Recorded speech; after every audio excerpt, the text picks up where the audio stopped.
Here's how to create a cone in SketchUp. Press C to activate the Circle tool and draw a circle on the ground plane. Press Space to switch to the Selection tool and click the border of the circle. In the Entity Info panel, change the segments to 50 for a smooth cone.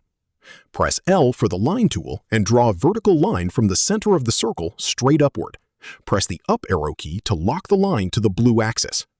Draw a triangle shape connecting the top of the line back down to the edge of the circle on one side. Now click on the border of the circle using the Selection tool. Go to the Tools menu and click Follow Me. Then click on the triangle profile. The circle will revolve around the triangle, creating a perfect cone. To adjust the height or base size, select the base with the Selection tool and press M to activate the Move tool. Drag to make the cone taller, shorter, or wider as needed. If this helped you out, hit that subscribe button for more straight-to-the-point tutorials on step-by-click.